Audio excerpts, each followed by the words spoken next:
Ser podcast.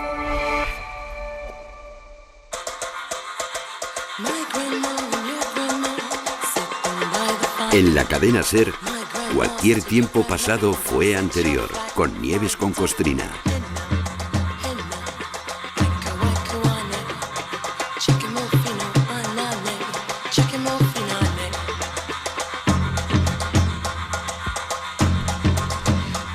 ...14 de enero de 1505...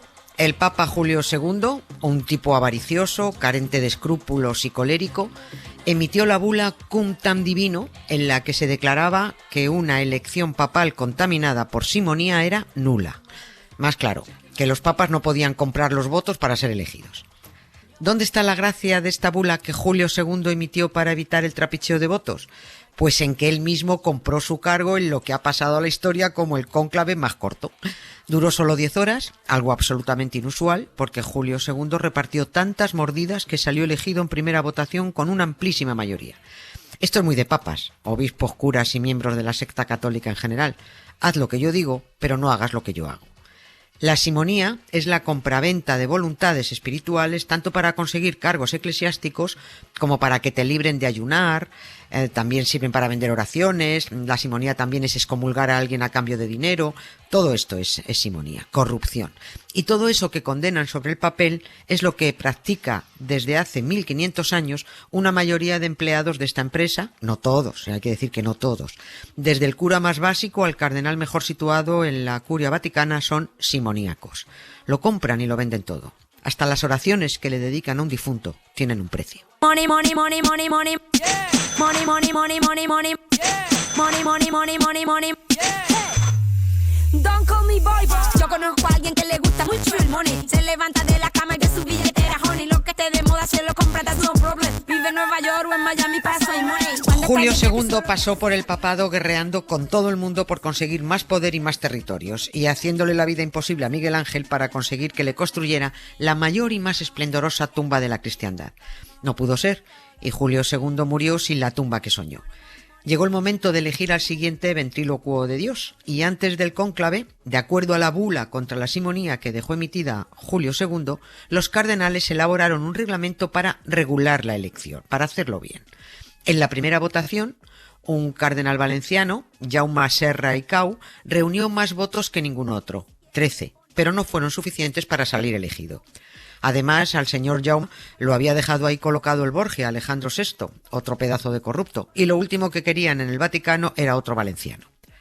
La noche anterior a la segunda votación, dos cardenales, los dos italianos, uno apellidado Riario y otro Médicis, cenaron en una mesa separada del resto de sus colegas. Tenían que ponerse de acuerdo para ver cuál de los dos iba a salir elegido papa al día siguiente. Y llegaron a un acuerdo. Esa misma noche, todo el Vaticano sabía que al día siguiente saldría elegido Giovanni di Lorenzo di Médicis, el más joven de los dos. Y así fue. El cónclave se cerró el 11 de marzo de 1513 con la elección, casi por unanimidad, del que reinaría con el nombre de León X, uno de los papas más sinvergüenzas que se recuerda. Por supuesto, ahí estaban los católicos en Roma, como lo estuvieron con la elección del último, otro León, arrebatados de emoción, celebrando lo que se creen que ha sido la elección de un nuevo papa por inspiración de un palomo cojo al que llaman Espíritu Santo. Que a veces no sé si son así de simples y se lo creen de verdad o piensan que los demás somos gilipollas. Por cierto, todavía en 1904, 400 años después de la bula contra la simonía de Julio II, el Papa Pío X intentaba regular los cónclaves porque el cargo se seguía comprando. Ahora también se compra, pero de otra manera y a cambio de otras cosas. Penitenciagite, homo mini lupus, amanita faloides, opus dei va de retro, superávit da incógnito. Este programa puede herir sensibilidades, así que háganme el favor y no sufran.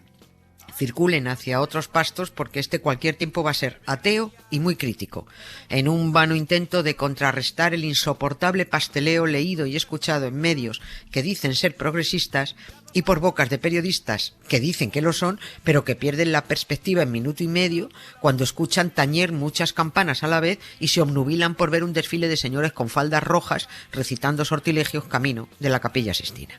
Ahí pierden toda la capacidad de análisis olvidan lo que significa todo lo que están viendo, siguen la zanahoria y se meten de lleno en el espectáculo de luz y sonido que brinda el Vaticano.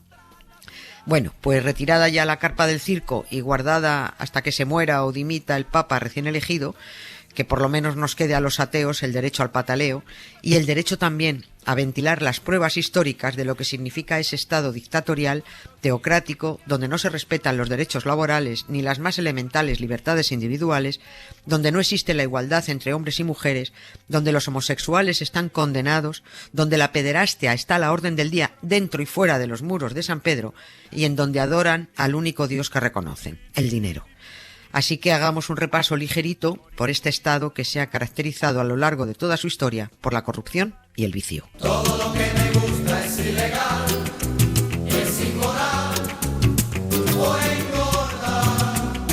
Todo lo que me gusta es ilegal, es inmoral o engorda.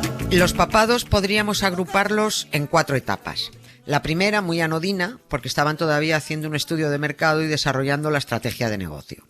El segundo periodo, siglos XIII, XIV, fue cuando descubrieron que había que constituirse en multinacional y empezaron a hacer caja. La tercera etapa, la del Renacimiento, fue la más disparatada en vicios y pecados porque el dinero lo facilitaba todo. Y la cuarta fue cuando descubrieron que se habían pasado de frenada y que ante la pérdida de clientela que provocó Martín Lutero con su reforma protestante, había que retomar el camino de la tradición y disciplinar a los fieles y a los miembros del staff. Ahí arrancó un periodo austero, intransigente y dogmático, pero, adivinen, no para el equipo directivo, que mantuvo inalterable el vicio y la corrupción instalados. La intransigencia doctrinal y los métodos inquisitoriales afectaban solo a los clientes católicos. Los tribunales del Santo Oficio cristiano echaban humo, tanto los católicos como los protestantes, porque como son los mismos, utilizaron iguales métodos de tortura y asesinato. Si hubiera que situar el momento y el lugar en que los papas instauraron de manera oficial la corrupción, ese sería el siglo XIV, y el lugar, la ciudad francesa de Aviñón. Y si hubiera que situar también el momento y el lugar en el que mostraron sus vicios sin reparos, eso ocurrió en el siglo XV, durante uno de esos consejos de administración que celebran cada cierto tiempo. Esta vez fue en la ciudad alemana de Constanza. Los curas lo llaman concilios. Esto no quiere decir que antes del siglo XIV los papas fueran castos, piadosos, honrados, no. Siempre han sido corruptos y viciosos, pero digamos que a partir de Aviñón y Constanza comprobaron que no pasaba absolutamente nada porque lo fueran. Es decir, por ejemplo, podían imponer a los clientes que se abstuvieran de tener sexo sin casarse, prohibir las relaciones homosexuales y obligar a ayunar por tal o por cual cosa. Pero los papas vivían con sus novias y con sus hijos en el Vaticano, mantenían relaciones homosexuales y mientras el pueblo ayunaba, ellos se pegaban unos banquetes de impresión o libraban del ayuno a reyes, emperadores y nobles a cambio del pago de dispensas. Me estoy quitando.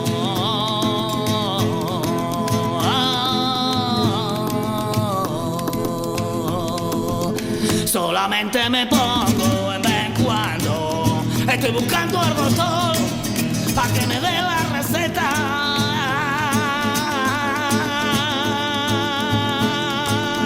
Para irme a una farmacia y ponerme ciego lanceta. Empecemos por el celibato. Ese invento que se sacaron de la manga sin necesidad y que solo ha creado más vicio entre ellos y ha dejado un reguero de víctimas.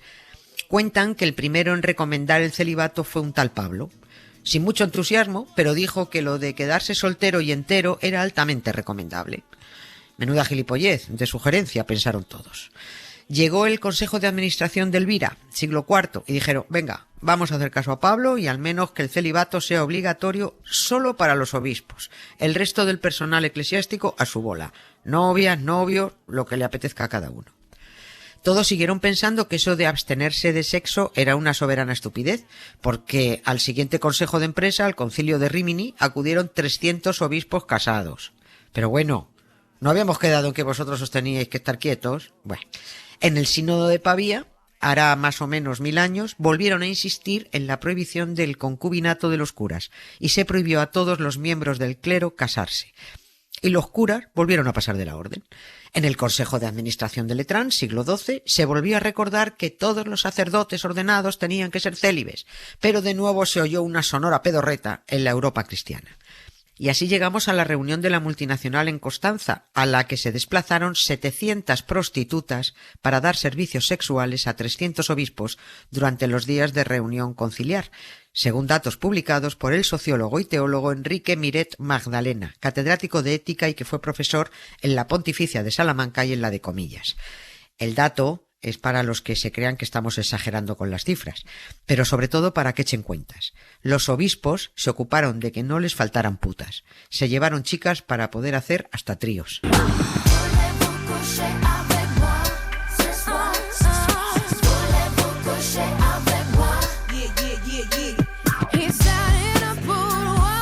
Esto por lo que respecta al vicio, porque por lo que incumbe a la corrupción fue en Aviñón, siglo XIV, donde pusieron en marcha una maquinaria financiera que se ha mantenido engrasada y sin parar de funcionar hasta hoy. Obligaron a los reinos cristianos a que los mantuvieran con generosos donativos y abrieron una jugosa línea de negocio con la compra-venta de cargos eclesiásticos, cardenales, obispos, abades, ya saben, la citada simonía. Clemente VI, el cuarto de los papas que disfrutó de la vida en Aviñón, esa ciudad del sur de Francia donde se instalaron los papas durante 70 años porque tuvieron que salir por pies de Roma, Clemente VI, fue uno de los más descarados, pero las críticas le entraron por un oído y le salieron por el otro. Llegó a tener un fondo de armario con 1.800 pieles de armiño. Vivía en un pedazo de palacio y se permitió el lujo de pregonar que solo él sabía vivir bien, que sus 3 antecesores no habían sabido ser papas. Suma y sigue, Sixto IV, menuda pieza. Este iba de humilde franciscano y cuando tocó papado se desmelenó. Acabó apuntándose a todos los vicios que se le cruzaban y aprovechó el cargo para enriquecerse él y enriquecer el Vaticano. Entre sus muchos trapicheos estuvo el de especular con el precio del trigo. Alguno saltará diciendo, hombre, que este papa también tuvo su parte buena como mecenas y amante de la cultura. Sí, claro, y a Hitler le gustaban los perros. Lo que no tiene discusión es que a toda la familia de Sixto IV le fue muy bien porque no dejó ni a uno sin cargo con sueldazo. De ahí viene lo de nepotismo, otra sinvergonzada que inventaron en el Vaticano. Nepote significa sobrino, y era práctica habitual de todos los papas, no solo de Sixto IV, nombrar cardenales y regar con otros títulos nobiliarios a los parientes, sobre todo a los sobrinos, con jugosos cargos eclesiásticos o civiles, ya saben, la familia.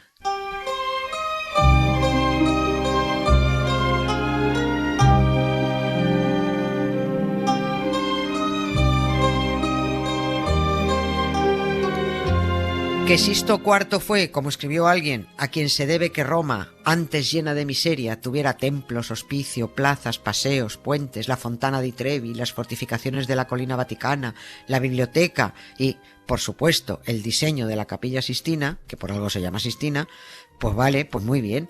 Sixto IV, como mecenas y promotor urbanístico de las artes y de las ciencias, fue un máquina, pero por decirlo suavemente y no utilizar la frase grosera, con buena sartén bien se fríe.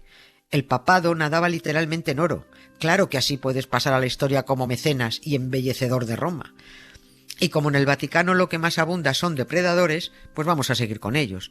Los leones se han puesto de moda y los lobos son los que mandan. Lo que no hay en la sede central de la multinacional católica son corderos, ni uno. Por mucho que el vocero oficial del Vaticano, el diario L'Osservatore Romano, soltara aquel eufemismo sobre Benedicto XVI cuando lo definió como un pastor rodeado por lobos. Ni el alemán Ratzinger fue pastor, ni lo de los lobos es propio de este siglo. El Papa simplemente se acojonó y salió por pies, porque en el Vaticano te juegas el pescuezo.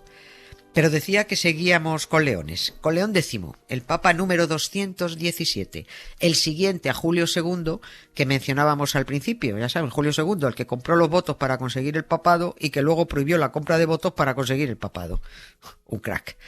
Si alguien echa de menos que con esto de los vicios y las corrupciones nos estemos saltando a los Borgia, no, es que ya les dedicamos un programa a ellos solitos y no es cuestión de repetirse. Además, solo estamos ocupándonos de unos poquitos miembros de esta fauna. No podemos contar las vergüenzas de los 267. Io parlo italiano. Tutto bene, va bene? ¿Cómo va? Ven, que vacila un poquito, que aunque yo me haga loquito, me encanta y lo sabe. León X decía, este fue el que, debido al desenfrenado tren de vida en el Vaticano, provocó las iras de Martín Lutero. Alguien puso en boca de este papa la frase: ya que Dios nos ha dado el papado, disfrutémoslo. Puede que nunca lo dijera, pero todos saben que era lo que pensaba. Para asegurarse su camarilla purpurada, nombró a 30 nuevos cardenales, pero por supuesto les hizo pagar sus cargos. León X no solo fue un gran derrochador que no paró hasta ver las arcas del Vaticano vacías. Por conseguir más ingresos, acabó yéndosele de las manos la venta de indulgencias, que es lo que siguen haciendo, solo que ahora no las vendes, lo llaman donativos. Consiste en estafar a los clientes católicos, pero bueno, oiga, bien estafados están, y si no que espabilen.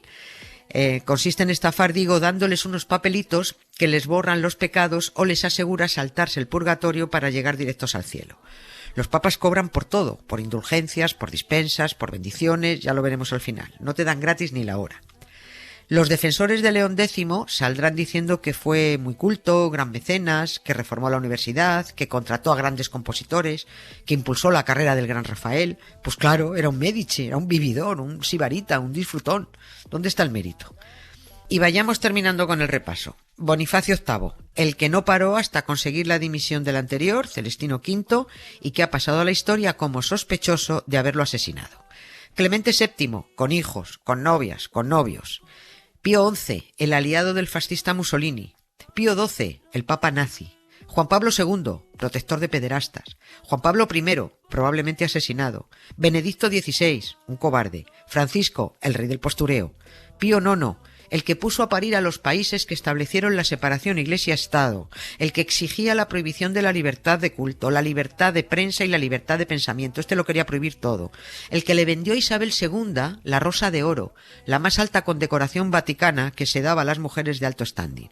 Fue Pío IX el que dijo de Isabel II, reina de España: putana, ma pía. O sea, es puta, es devota, pero paga bien. León XIII, ese en el que dice que se ha inspirado el actual presidente del Vaticano para ponerse nombre porque era muy bueno. Sí, claro, buenísimo. Y tan tramposo como todos. León XIII fue el que decretó que dentro de la tumba de Santiago está Santiago aunque no hay nada, y prohibió que se abriera jamás para que nadie descubra que lo de Santiago es otro fraude.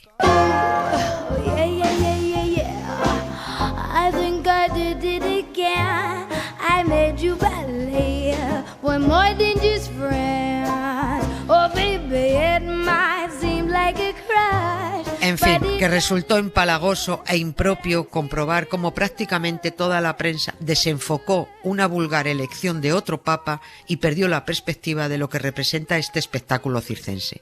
Haber escuchado y leído a informadores abducidos por la parafernalia que también saben montar en el Vaticano que la elección de León XIV fue un momento histórico cuando ya llevamos a las espaldas 267 papas, en fin. Si eso es histórico, que siempre es igual y siempre se repite lo mismo, ¿cómo calificarían esos informadores el derribo de las Torres Gemelas? ¿Momento repajolero de la hostia en verso? ¿Cómo definirían el asalto al Capitolio de Estados Unidos por los seguidores de Donald Trump? ¿Momentazo de la leche elevado al cubo? ¿Cómo llamarían al intento de golpe de Estado de los bolsonaristas cuando atacaron la Plaza de los Tres Poderes en Brasilia? ¿Momento super mega hiperhistórico? Los papas solo son, como he dicho, los ventrílocuos de Dios. Así que por esto y por muchas cosas más, no marquen la X de la Iglesia. Esa multinacional, además de estafadora y aprovechada, tiene un pasado y un presente corrupto, con una doctrina basada en una sarta de disparates, que ha destruido y perseguido otras culturas y que ha dejado en su camino hacia el poder y el dinero un reguero de cientos de miles de asesinados. Un poquito de respeto a la inteligencia de los ateos.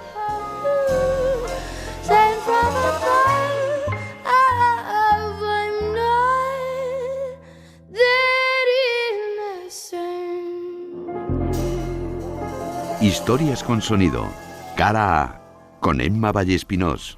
Y vamos con la primera historia con sonido de hoy. Hola, Emma. Hola, Nieves. La cara A está protagonizada por lo que más me interesó del último cónclave, me tuvo más enganchada que la nocilla de niña: las gaviotas del tejado de la chimenea de la Capilla Sixtina. La vida cotidiana de las gaviotas convirtió el plano fijo de la esquinita de todas las teles en un documental de la 2. Los hay que se pusieron súper místicos con eso, que si señales divinas y no sé qué movidas. Supongo que es porque no conocen a las gaviotas, que son las aves más bordes de la tierra. Y a todo esto esto qué pasó, salió el Papa, me quedé sin pájaros, me lamenté por Blue Sky y una chica me dio una buena alternativa. Las cámaras en directo del SEO BirdLife en nidos de pájaros por toda España. Hay halcones en la Sierra de Guadarrama, vencejos en Jerez de la Frontera, lechuzas y cernícalos en el Delta de Alebra o patos colorados en las tablas de Daimiel. Muy recomendable y sin fumatas. Y bueno, pido perdón porque para la música he sido un poco previsible, pero ¿cómo vamos a hablar de gaviotas y no poner a Duncan Du? Bueno, el giro de guión. El giro de guión, muy Jesús. Fantástico. Vamos a escucharlo. Hoy el viento sopla más de lo normal, las olas intentando salirse del mar. El cielo es gris y tú no lo podrás cambiar. Mira hacia lo lejos, busca otro lugar. Y 100 gaviotas, ¿dónde irán? ¿Dónde irán? Hoy no has visto a nadie con quien derrumbar los muros que gobiernan en esta ciudad. Hoy no has visto a nadie con quien disfrutar placeres que tan solo tú imaginarás. Y tus miradas, ¿dónde irán? ¿Dónde irán?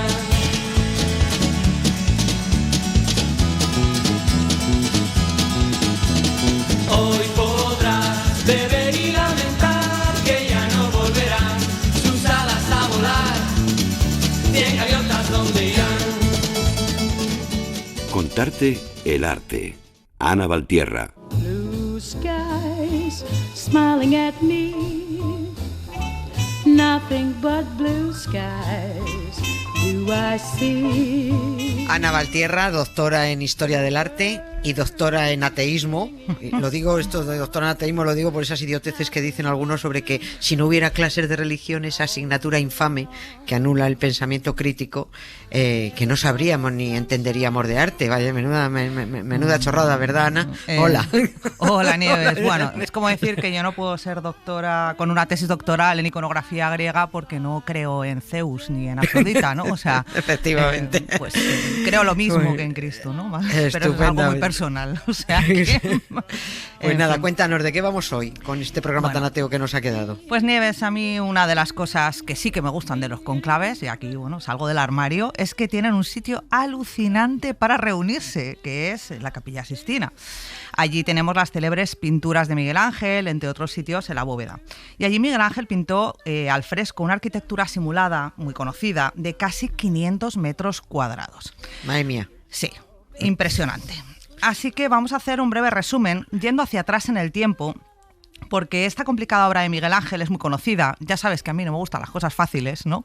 Y vamos a ver, lo que nos vamos a preguntar es qué había antes y dónde se hacían estos cónclaves cuando todavía no se le había ocurrido al Papa Julio II la feliz idea de construir una iglesia como el actual San Pedro. Pues venga, vamos para allá, vamos para atrás en el tiempo. ¿Qué había antes ahí?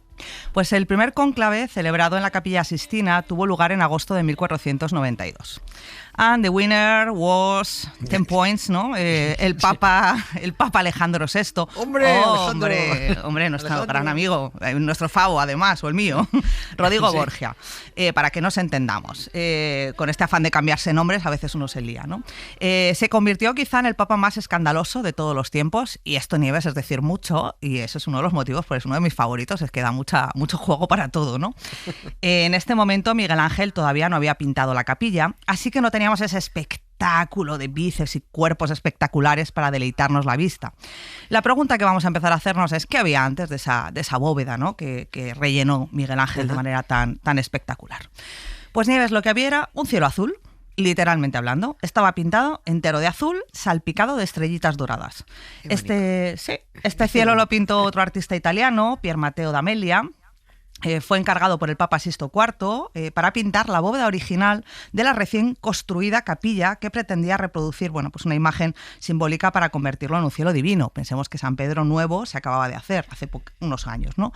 Esta pintura fue destruida sin ningún tipo de compasión en el año 1508, cuando Miguel Ángel empezó a pintar su ciclo sobre el Génesis en este techo, ¿no? A veces se dice que si la historia ha sido muy injusta con Pier Matteo d'Amelia, que si Miguel Ángel no dejó que brillara porque le tapó, pero hombre, Nieves, es que una mancha azul con estrellas comparado con el trabajo de Miguel Ángel, joder, es que no hay color, ¿sabes? Es que no hay color, ¿no? El Papa Julio II, que ya sabes cómo era, quería algo más épico, más bíblico, más boom, ¿no? Más, y vaya si lo consiguió, ¿eh? Pier Matteo d'Amelia pasó a la sombra, su cielo quedó tapado, literalmente y metafísicamente hablando, y su nombre pues eclipsado. Pero sí, su contribución fue real, porque durante al menos 25 años ese fue el cielo que cubrió los secretos de estos primeros cónclaves en la Capilla Sixtina. Vaya. Pero antes de esa Capilla Sixtina que está en San Pedro habría otra iglesia, ¿no? Así es, efectivamente, un pasito para atrás, antes de Miguel Ángel y de Pier Matteo d'Amelia, allá había otro edificio, el que fue demolido para construir la actual Basílica de San Pedro. Estaba, Nieves, la original, la auténtica, la primitiva, la que mandó construir Constantino el Grande, el emperador romano que terminó de legalizar todo el cristianismo. Era una basílica a la antigua usanza, esto explica un poco, los romanos, mientras fueron perseguidos, no construyeron iglesias, pero cuando el cristianismo se legitimó, necesitaron un edificio donde poder reunirse de manera legal y hacer misa. Los templos romanos no les servían porque no estaban pensados para que la gente entrara. Los romanos ponían un altar fuera y dentro del templo estaba la estatua de la divinidad y el culto se rendía en este altar externo. Así que lo que hicieron fue coger otro edificio romano, que ya existía, otro tipo, llamado basílica, y adaptarlo a sus necesidades. La basílica era un edificio pues, que usaban los romanos para hacer mercado y celebrar juicio. Era rectangular, con un ábside en el lateral, y cabía muchísima gente, que era lo que les interesaba. Así que, bueno, pues estos cristianos dijeron, que también eran romanos, dijeron, vale, pues pa'lante, ¿no? Este nos sirve. Cogieron esa estructura y en el ábside plantaron el altar y lo siguieron llamando basílica, porque si copias... Todo copiado, claro, sí, efectivamente. Nieves, si copias ya, cópialo todo, que es para qué disimular, si es tontería, ¿sabes? Sí. En fin, durante más de 1200 años esta basílica, mucho tiempo, fue testigo de coronaciones, peregrinaciones y momentos clave de la cristiandad, y es la que estuvo en uso desde el siglo IV hasta que en 1506 comenzaron a construir la actual Basílica de San Pedro. Y veo que sin ningún pudor a la hora de derruir la anterior, la antigua, ¿no? Bueno, Nieves, ninguno, pero ninguno. Además, eso sí, la demolición de la antigua basílica no fue inmediata ni total desde el inicio.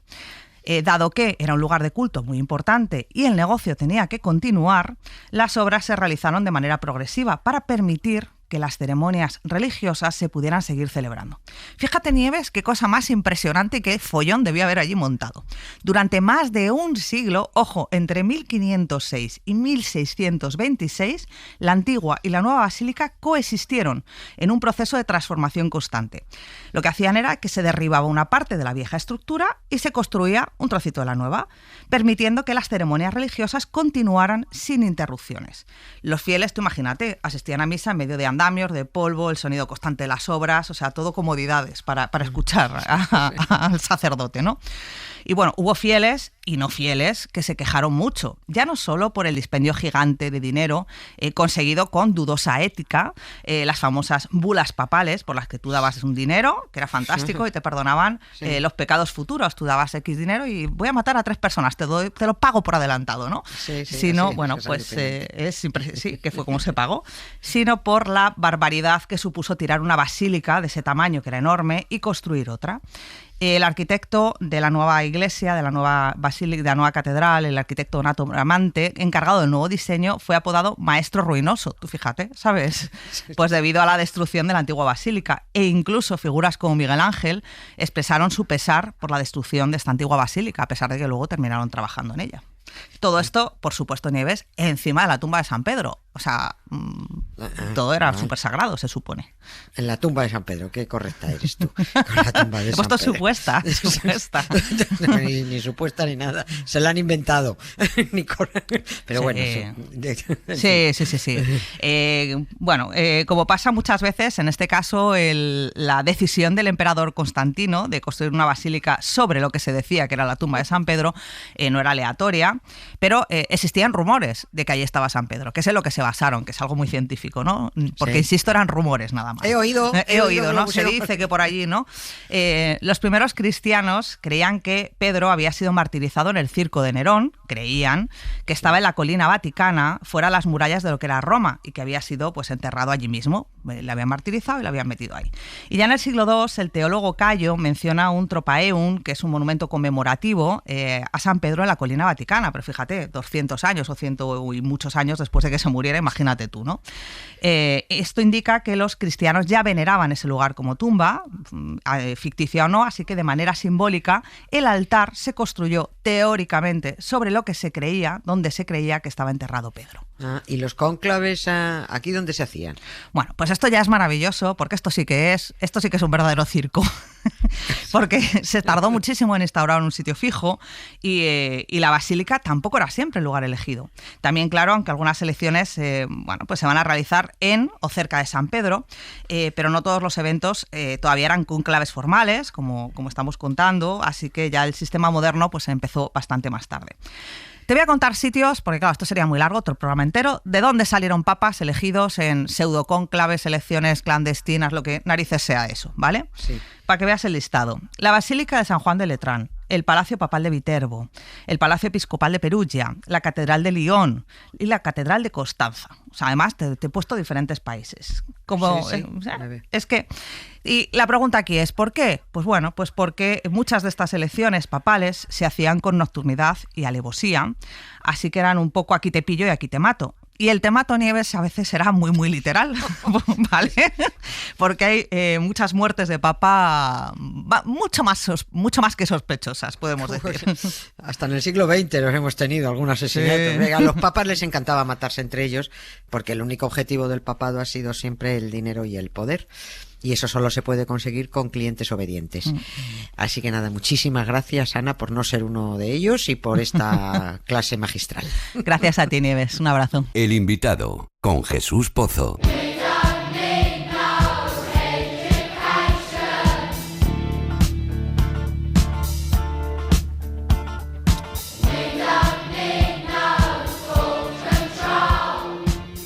Llega Jesús Pozo y su invitado. Eminente invitado, y que sabe mucho de la jugosa relación que mantienen los papas con el Estado español, porque nos llevan sacando los higadillos siglos ya. Hola, Jesús. Hola, Concostrina. Conversé con Francisco Delgado Ruiz, exdiputado y ex senador del PSOE, partido que abandonó en el año 2000. Fue presidente de CEAPA, la Confederación Española de Asociaciones de Padres y Madres de Alumnado, y fundador y presidente de Europa Laica hasta 2018. Sabe mucho de laicismo, relaciones Iglesia-Estado y educación. La CEAPA, por añadir el dato, es la mayor organización educativa española que tiene por objetivo lo contrario del objetivo del Papa, que es trabajar por una escuela pública, no confesional, progresista e independiente. Eso es.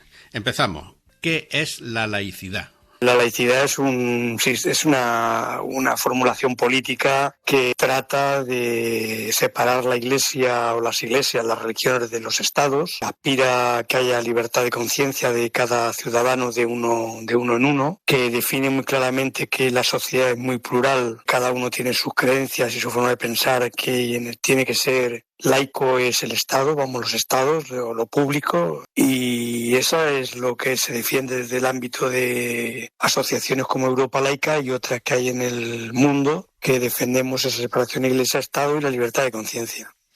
O sea, que cuando ya hemos pasado un cuarto del siglo XXI haya que estar reclamando el derecho a una educación y una sociedad laica sin servilismos de España a una secta religiosa es muy fuerte y muy cansado ya. Hombre, sobre todo después del espectáculo empalagoso que hemos vivido con la muerte de Bergoglio y la ascensión al trono de Prevost. Partiendo de la base de que Europa Laica nunca ha reconocido al Vaticano como Estado, y así lo hemos hecho saber a organismos internacionales como la ONU, como el Consejo de Europa o como la Unión Europea, nos parece un exceso lo que la televisión pública en España ha estado haciendo durante estos días de una cuestión que corresponde fundamentalmente a una entidad privada llamada Iglesia Católica y que una cosa es dar una noticia y bueno, pues darle un tiempo moderado, y otra cosa es que las televisiones públicas, y tanto autonómicas como estatal, pues le han dedicado un tiempo excesivo, como si fuera pues el jefe del Estado español o fuera un gobernante de alto rango. Nos parece un exceso lo que ha ocurrido estos días y sigue ocurriendo todavía, porque fue el fallecimiento de Francisco, luego la elección del nuevo Papa y ahora pues pues todos los primeros pasos que está dando Prevoste, que tiene el mismo apellido que Preboste de la Iglesia Católica. Y todo esto ocurre porque también desde la supuesta progresía española se apunta claramente por colaborar con la Iglesia. Esto nos cuenta Francisco Delgado. Yo creo que el Partido Socialista, el Partido Comunista y luego las organizaciones de izquierdas que han ido surgiendo alrededor del ámbito de Izquierda Unida, etcétera, han estado o están colonizadas por elementos relacionados con la Iglesia Católica, y muy bien colonizadas.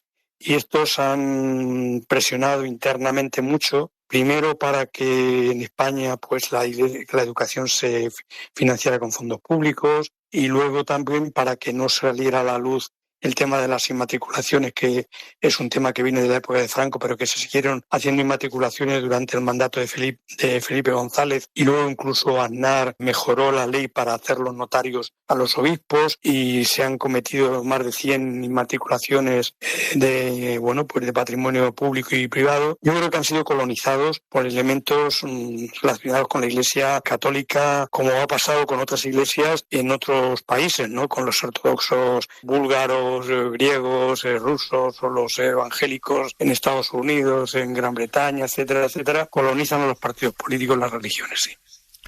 Por eso seguimos arrastrando el concordato franquista con el Vaticano de 1953. Muchas cosas vienen de ahí, pero hay dos, por ejemplo, que no vienen de ahí. Las inmatriculaciones no vienen de ahí. El financiar los centros de ideario católico tampoco vienen del concordato. El concordato lo que dice es que se ofrecerá religión en las escuelas españolas. Pero, por ejemplo, esos dos instrumentos muy poderosos que la Iglesia Católica tiene, además de la industria de la caridad, eso no viene en el concordato. Es decir, el concordato es una parte importante. Por eso nosotros pedimos que se derogue el concordato para evitar otras cuestiones. Tampoco viene el concordato el artículo 527 y otros, que permite que la Iglesia Católica, a través de sus corporaciones, denuncie a personas que hablan, dicen chistes o hacen chistes sobre o se mofan de la religión, ¿no? Concordato es evidente que habría que cerrarlo, que eliminarlo, pero también hay otras que no aparecen en el concordato y, sin embargo, se están haciendo. Los acuerdos del 70 que se reformaron en el 76 y luego ya se hicieron en el 79 con 4 acuerdos, es la continuación del concordato franquista de 1953 e isabelino del siglo pasado. Inmatriculaciones. Una vergüenza pública que solo puede solucionar el Congreso de los Diputados. El Estado, en una ley, en el Parlamento, tenía que haber declarado nulo todas las inmatriculaciones hechas por la Iglesia Católica, la mayoría muchos de ellos patrimonio de la humanidad, y evidentemente ser quien lo gestione el Estado, evidentemente no los obispados. Y eso pues se queda como si fuera una especie de donativo, no pagan ni siquiera pagan impuestos. Pero eso es una ley que tiene que hacer el Parlamento, que tiene que hacer el Poder Legislativo. Primero, eliminar, es decir, declarar nulas las inmatriculaciones, y luego que todo el patrimonio histórico-artístico, aunque se les permita a los curas hacer allí sus saraos y sus misas, pues todo lo que se recaude de ese patrimonio histórico-artístico, que además restaura el Estado, pues sea dinero que va a la sacar del Estado, claro.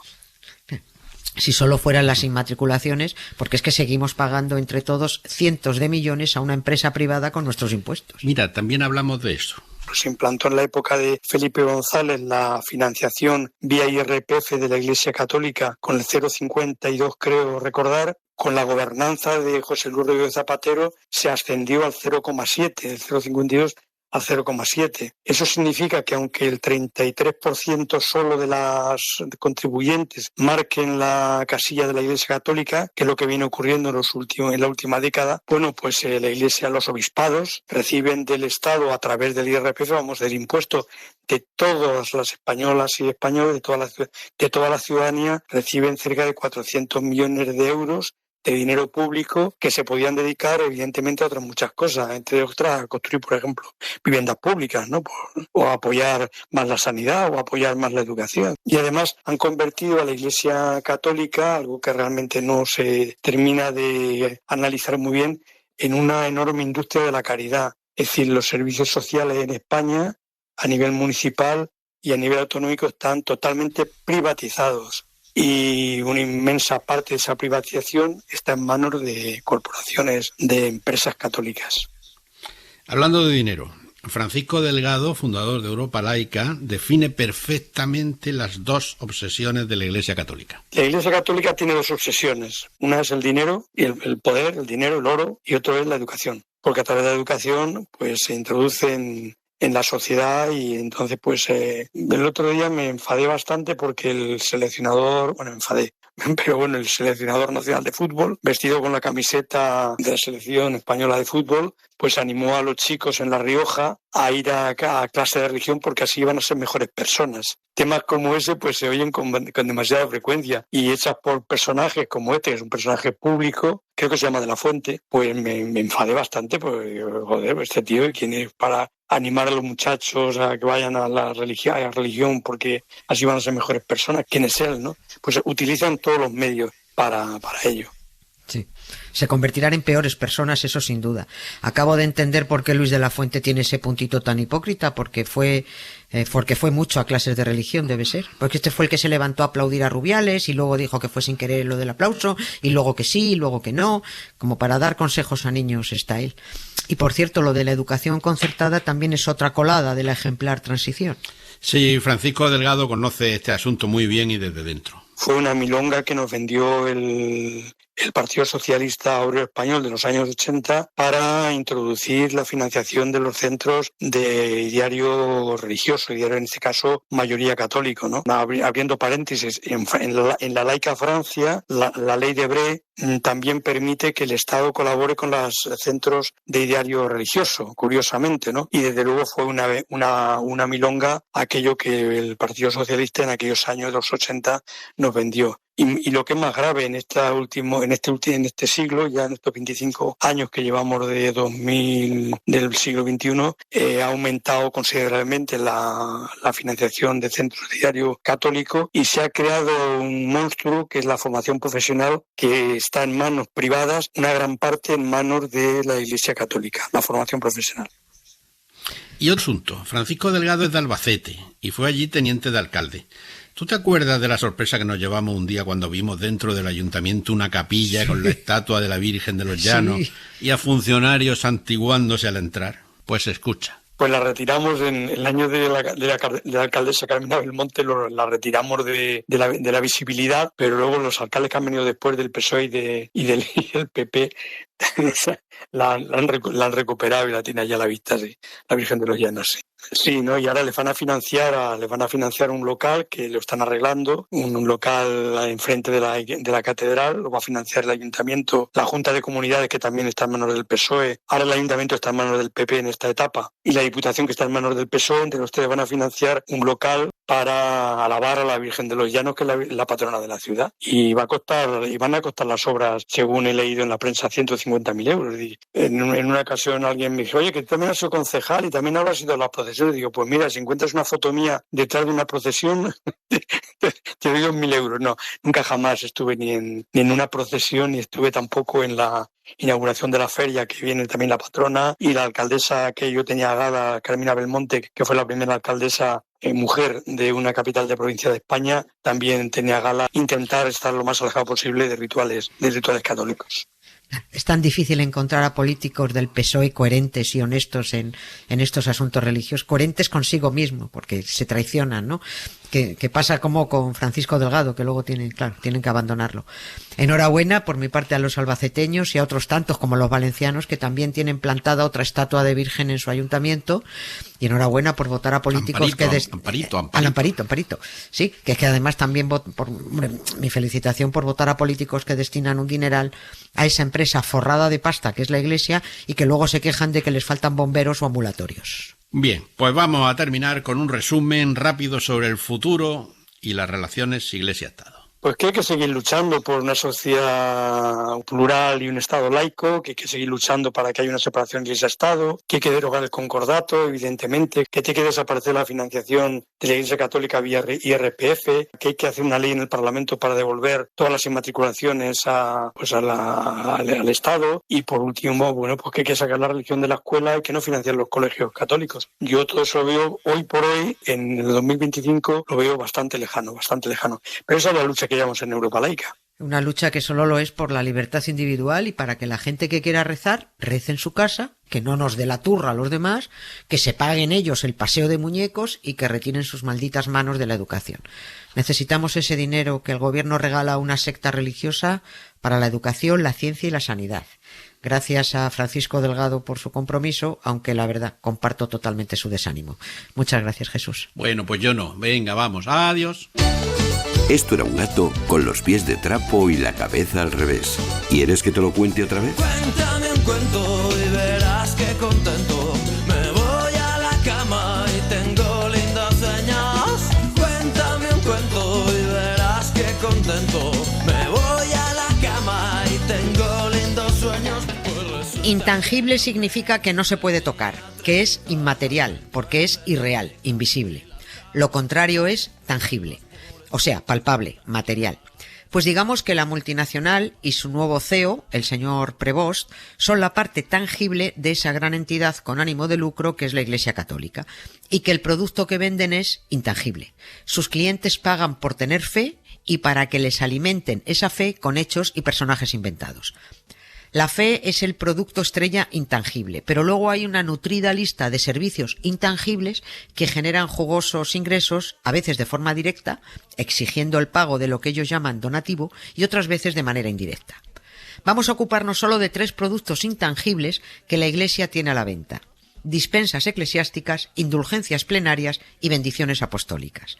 Son humo, puro humo, pero generan pingües beneficios gracias a los distintos departamentos comerciales que los gestionan.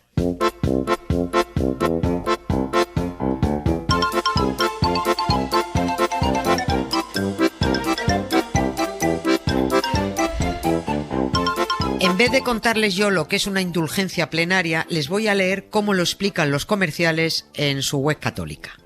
Dice: ¿qué es la indulgencia plenaria? Imagina que tu alma es una tabla y cuando pecas es como si agarraras clavos y se los clavaras.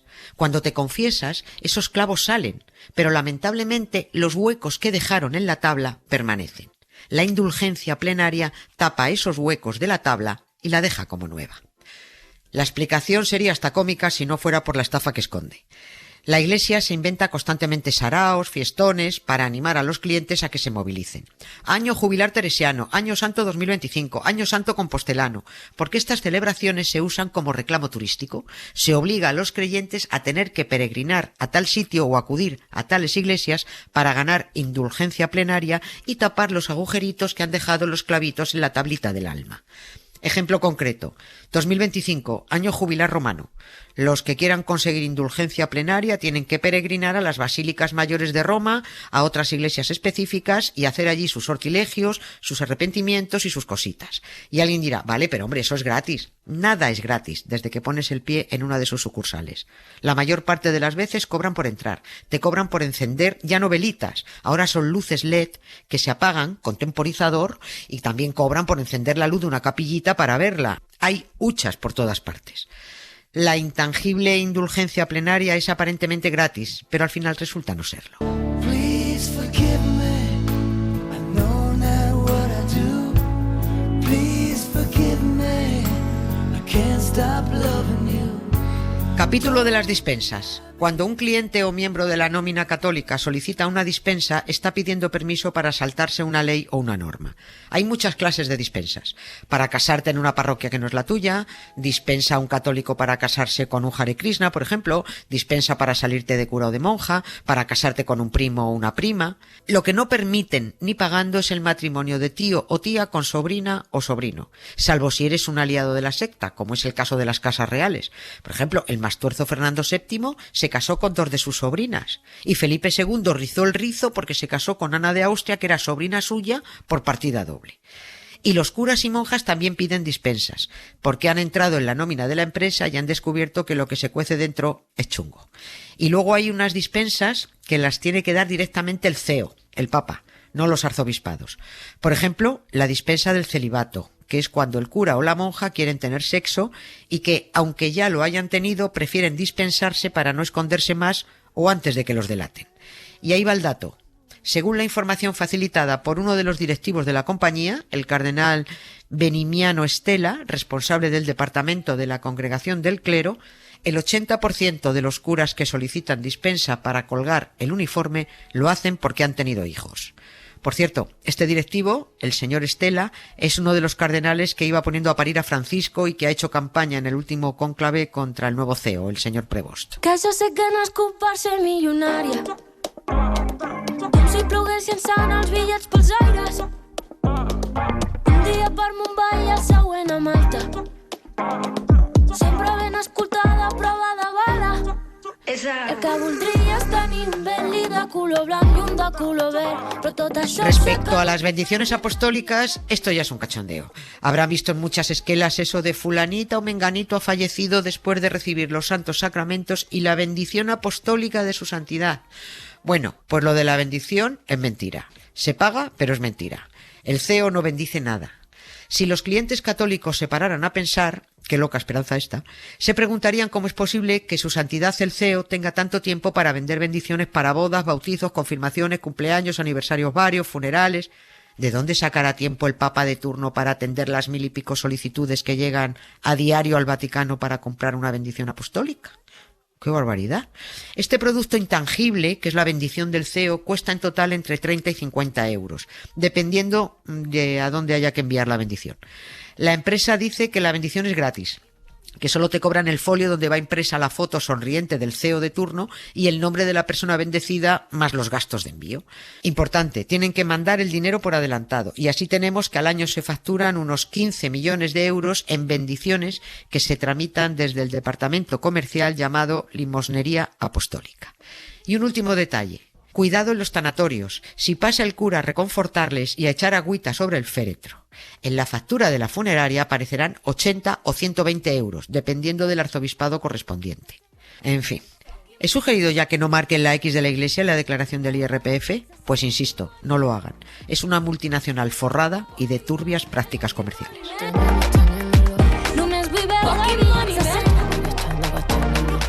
Historias con sonido. Cara B. Con Emma Vallespinós. Y terminamos con... Pues a ver, hay veces en que nuestras historias sónicas adoptan la forma de disco dedicado y hoy es el caso. Cuando preparábamos este tema me sugeriste esta canción y menudo descubrimiento. Se titula Epístola de Cabrín Cabrate de Nuevo Mester de Juglaría y ya escucharéis que aunque suene mucho como a misa, incienso y a latín, el contenido un diálogo, digamos, peculiar entre una cabra y un lobo. Bueno, eso no creo que lo escucharáis en una iglesia. Y yo ya me callo, ya que así pasamos a escucharla y tendremos más tiempo. Es fantástica y además la frase final no os la perdáis. Por favor. Se ajusta perfectamente a lo que son los papas. Me encanta esta canción, pero bueno, primero antes de escucharla vamos a despedirnos. ¿Quién es? Pues los de siempre. Ana Valtierra, Jesús Pozo, Emma Vallespinós, Pepe Rubio, María Jesús Rodríguez a los mandos de la técnica y yo misma, Nieves con Costrina. Adiós. Estaba Cabrín Cabrate en una peñascate y vino el lobo lobate, Cabrín Cabrate. No bajas a comer la hierba frescate. Responde Cabrín Cabrate, lobo lobate. No bajo a comer la hierba frescate, porque me agarrarás del gargaberate. Responde el lobo lobate, Cabrín Cabrate. No sabes que estamos en tiempo de ayuno y que no podemos comer carne de cabra ni de cabruno. Bajo el Cabrín Cabrate a comer la hierba frescate y vino vino el lobo, lo bate y le agarró del gargaberate. Responde cabrín cabrate, lobo lo bate. ¿No dices que estamos en tiempo de ayuno y no podemos comer carne de cabra ni de cabruno? Responde el lobo, lo bate, cabrín cabrate. Ante la necesidad no hay pecate.